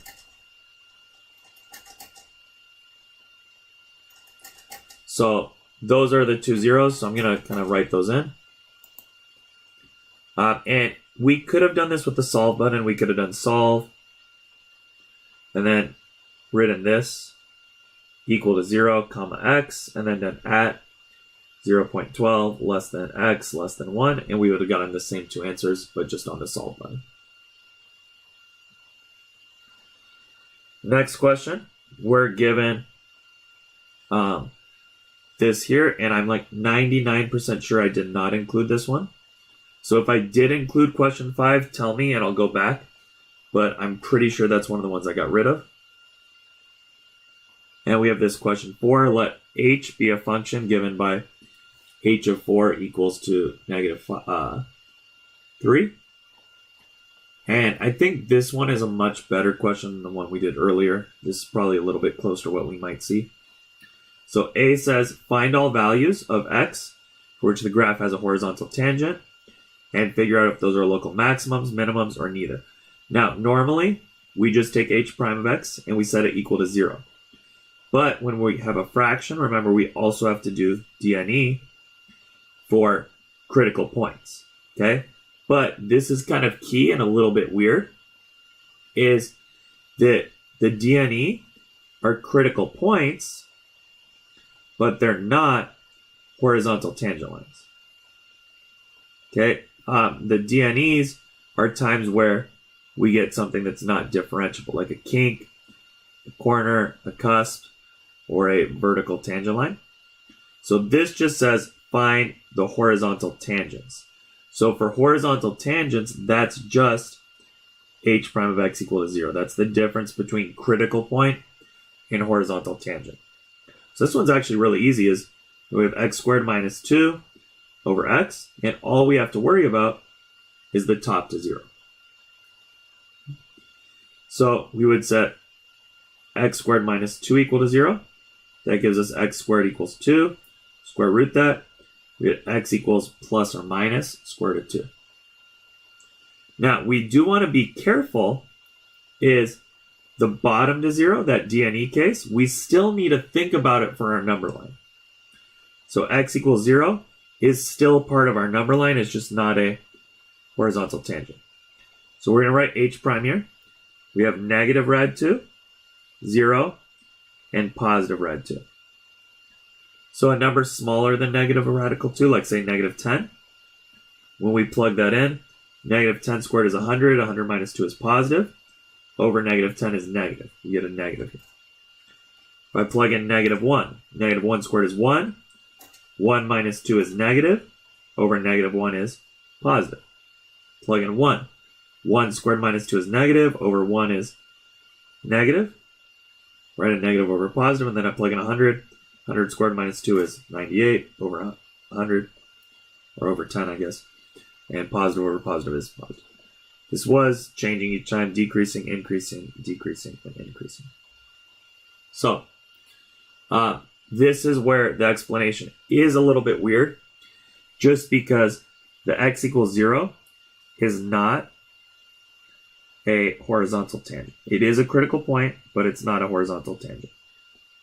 So we're going to say that we still needed to do it in our number line, and that's why this one is a little tricky. So we'd say h has horizontal tangents at x equals plus or minus square root of 2 because h prime of x equals 0 at those points or at those values.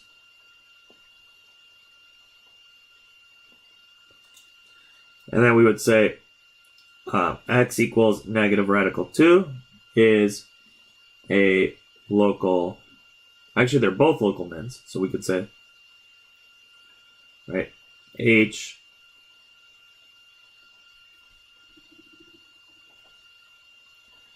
has a local min at x equals negative radical 2 and x equals radical 2 because h prime of x changes from negative to positive at those points or at those values.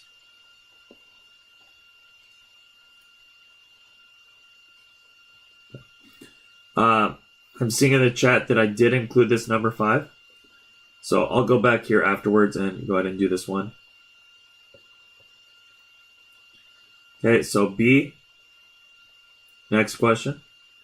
On what intervals is this graph concave up? So concave up, I need to find h double prime of x, which is the derivative of h prime of x. This would be quotient rule. Low is x. D high, x squared minus 2 would be 2x. Minus high, x squared minus 2, I believe. D low would be 1. All over low squared.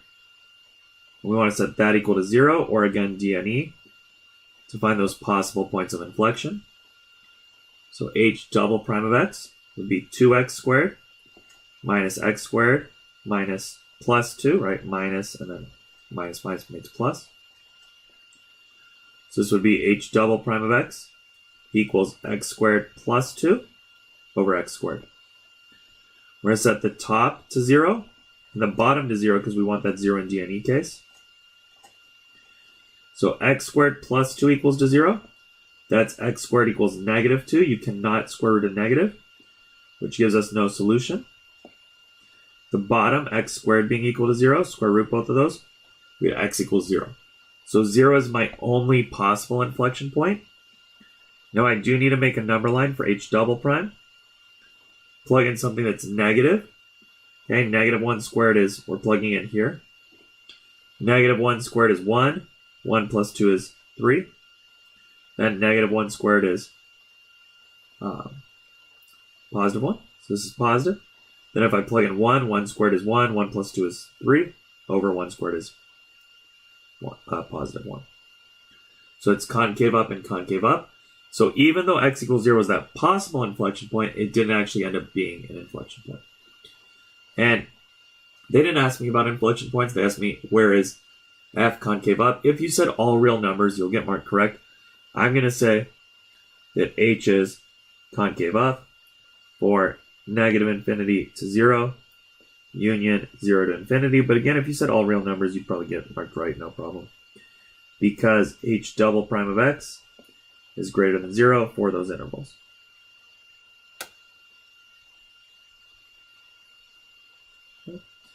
C is write an equation for my tangent line at x equals 4. I'm going to just do this off on the side for C.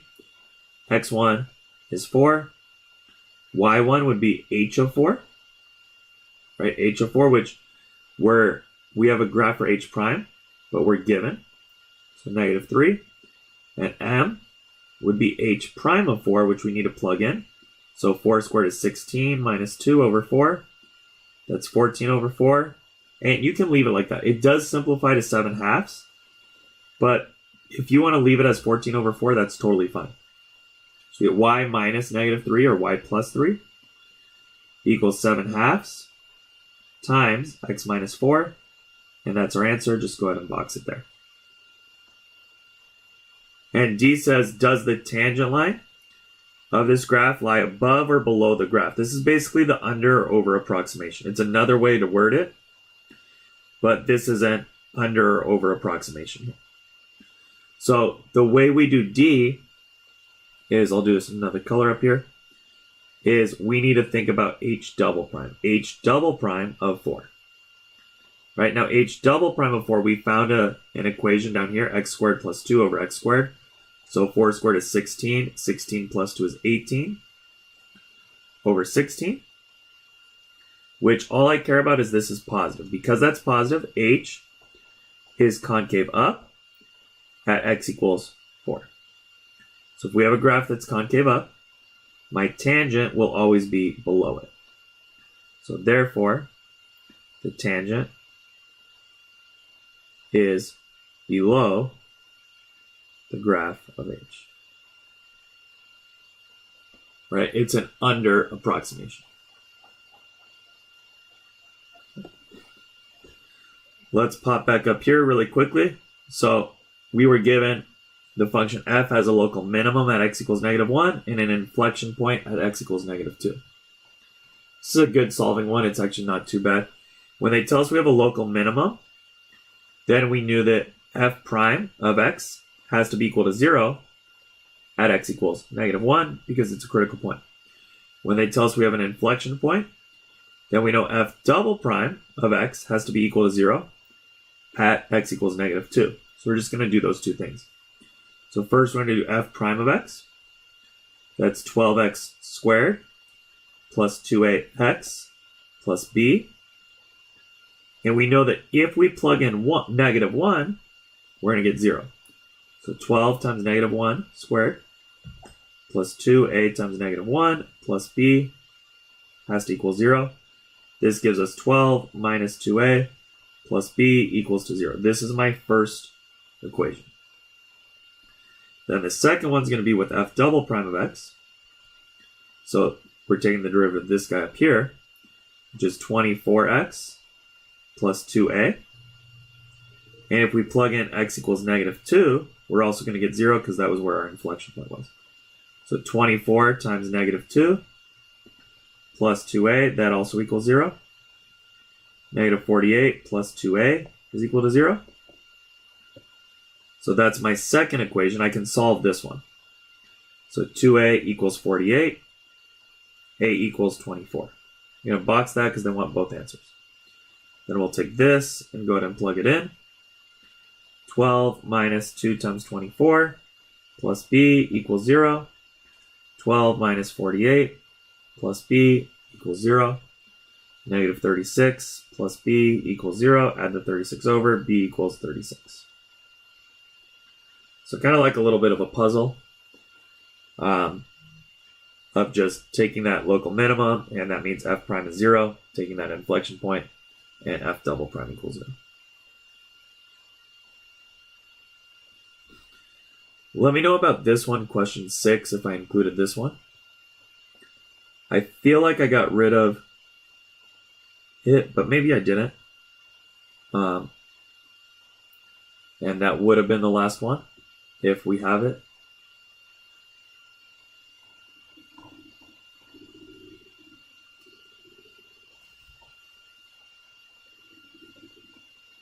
I know this is a super long video already.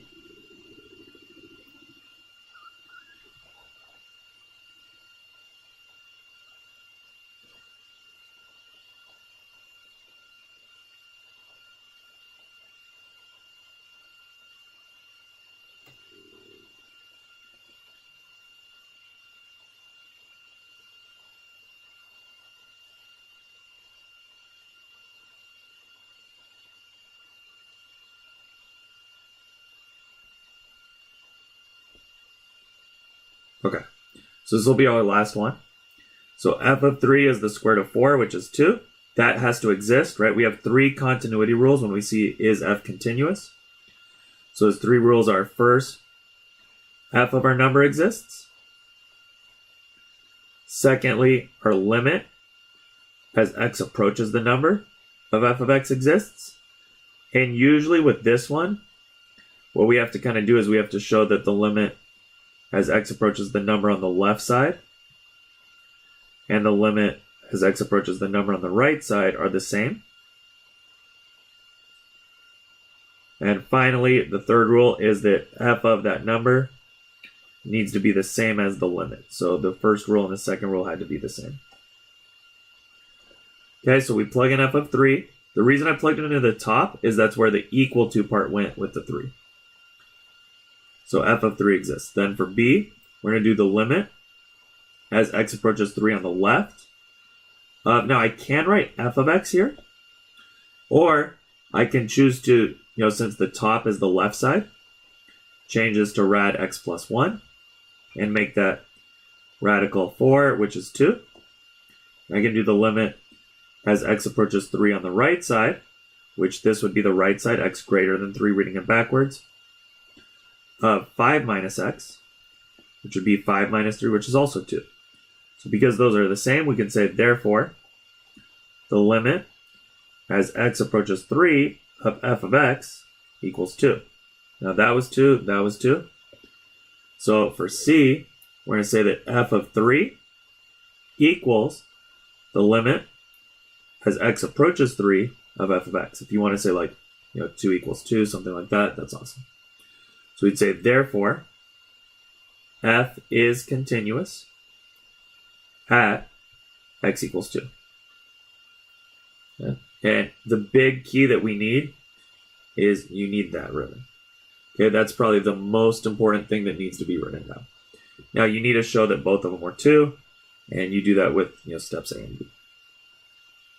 All right. And the next one is C. I skipped B because we haven't learned it yet. So on C, this was all for part A, I guess. Instead of calling these A, B, and C, we could have called them 1, 2, and 3. Might have been smarter.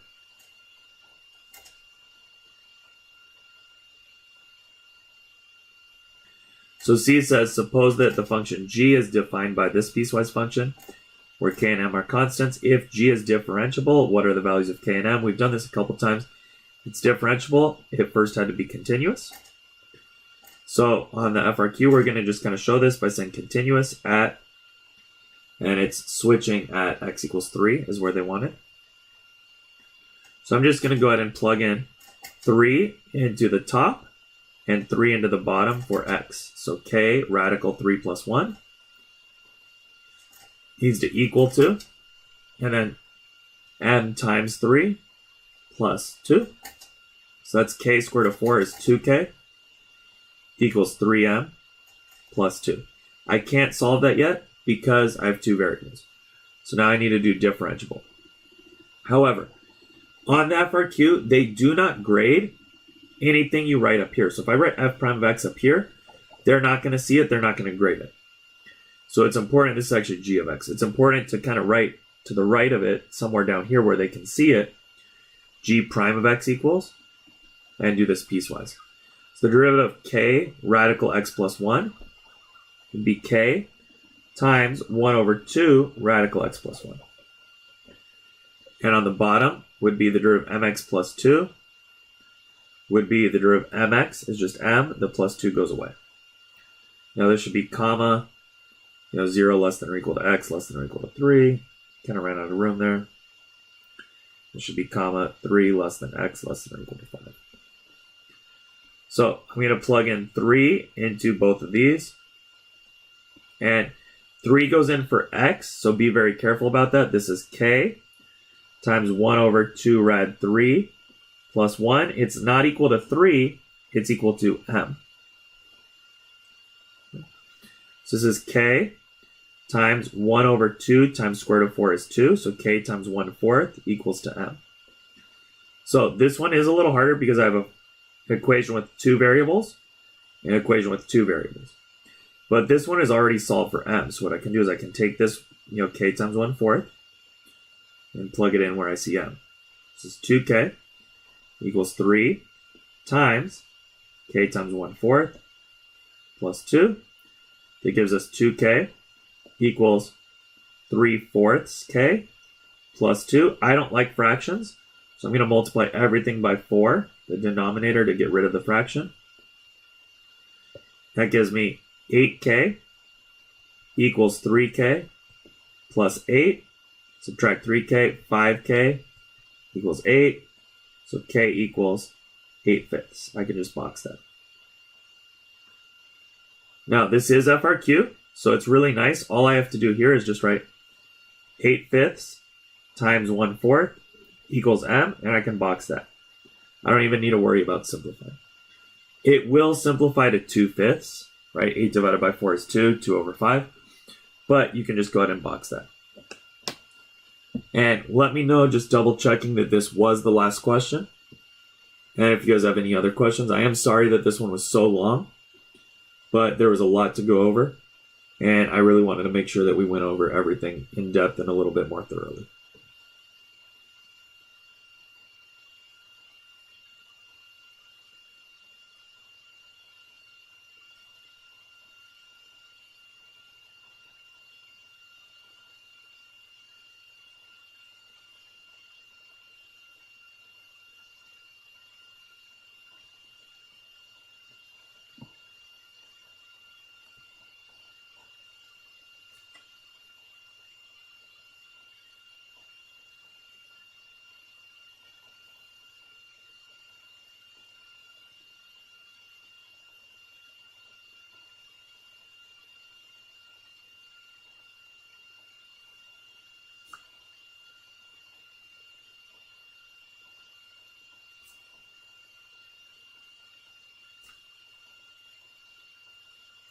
So I think there is a little bit of a delay, but if I don't see anything in the chat, I'm going to assume that that was the last one. So I think this next page was just an answer key.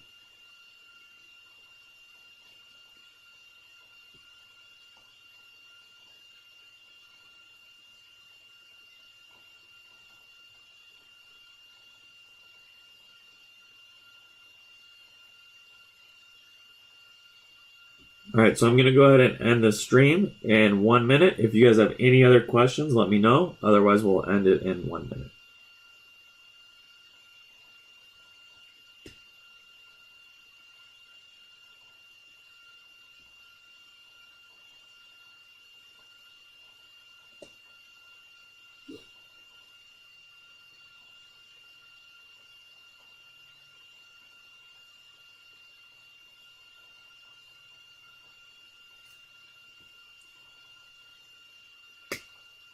Okay, there is another number 6, Valerie said. Is it this one, though? Because this is just the answer key. Oh, no, this actually, okay, this is my fault.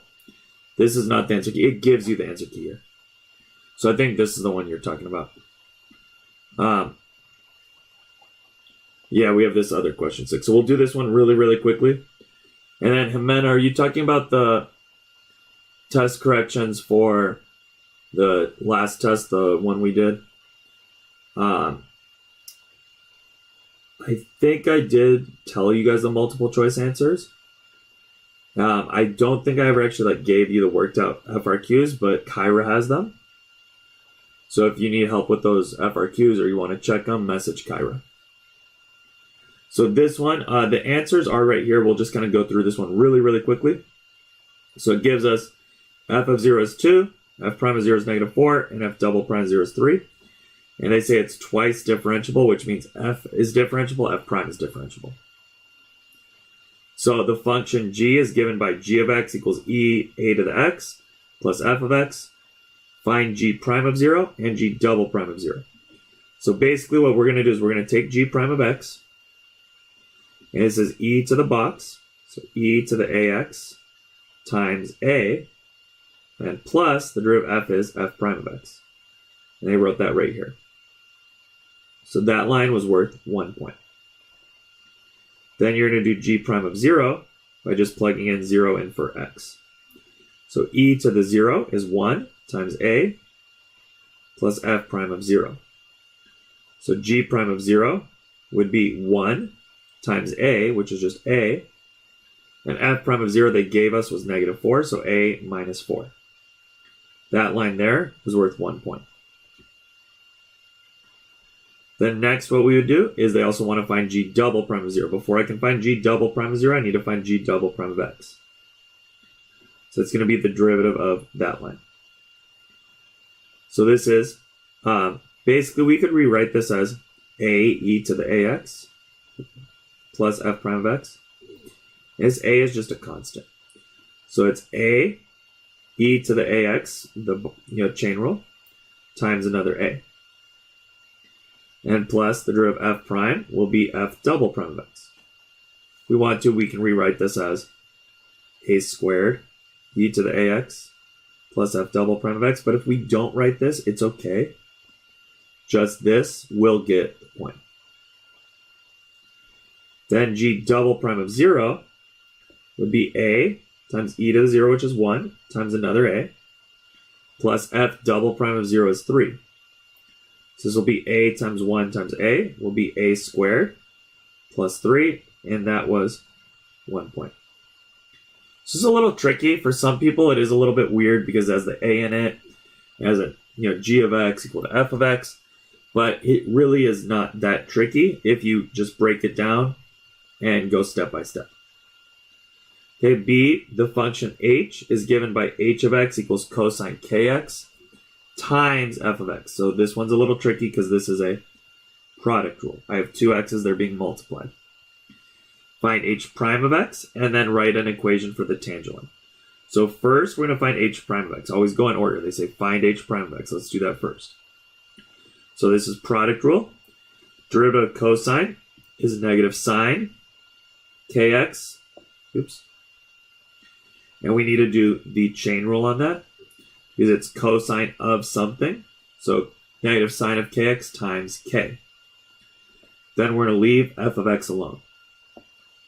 Then plus, now I'm going to leave cosine of kx alone times the derivative of f is f prime of x. Okay. So this here was worth 2 points. You got 2 points for that one. Now, they wrote in the answer key, they have it backwards flipped. Doesn't matter at all. Okay, the way that we do it is totally perfect. And next we want to do h prime of 0. So anywhere I see an x, I'm going to plug in 0. So it says negative sine of k times 0 is just 0. Oops. Times k.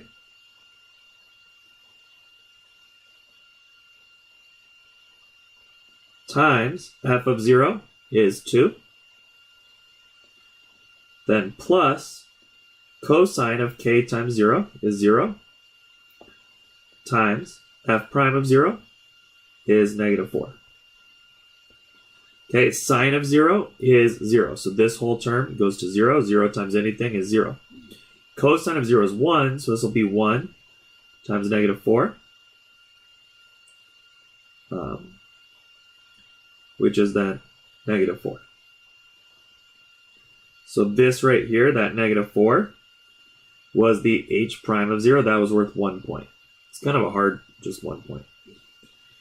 And then next, if I just stopped there, I lost some points because they said then write an equation for the tangent line at x equals 0.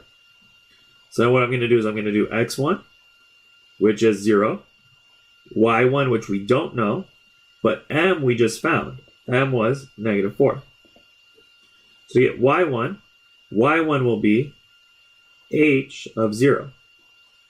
So we have a formula for h of x, right? H of x is cosine of kx. So cosine of k times x is 0, right? Cosine of k times 0.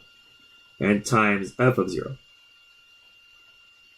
Well, cosine of 0 is 1, and then f of 0 was 2. So that's 1 times 2, so the y1 is 2. So we can say y minus 2 equals -4 times x minus 0. We can box that.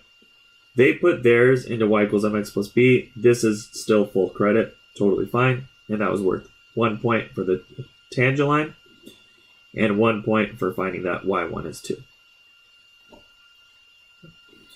So that was the last one. I know this was really long. This live stream took 2 hours just to go over it. The good news is if you were paying attention and you copied everything down, then you don't have any more homework. And hopefully this helped out a lot. I will do my best for the next reviews to make them a little bit shorter, because I knew this took a long time, and I think there were a lot of repeat questions, which can help to solidify stuff, but I think it just ended up being a little bit too long. But you guys kind of maybe let me know if you put in the comments right now before I close the video. Let me know if you feel like you would want it a lot shorter, a little bit shorter, or about the same length. That way I can really prepare for tomorrow and make sure it's what we want and what we need.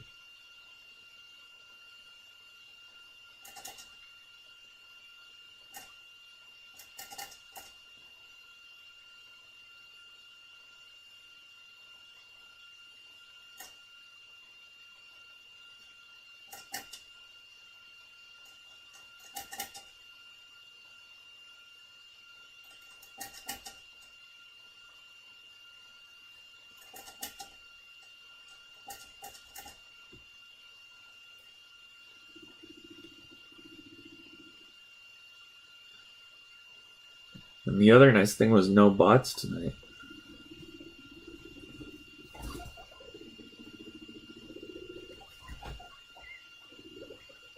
Okay. So Nayeli said the same just a little bit earlier. I'm okay with that if it's going to take this long.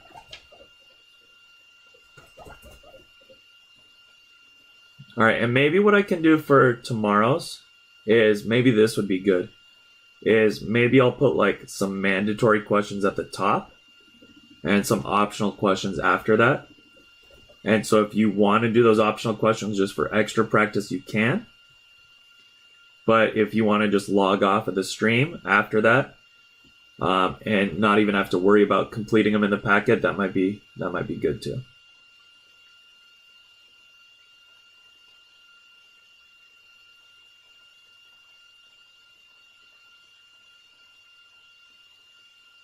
Yeah, kind of. I like that.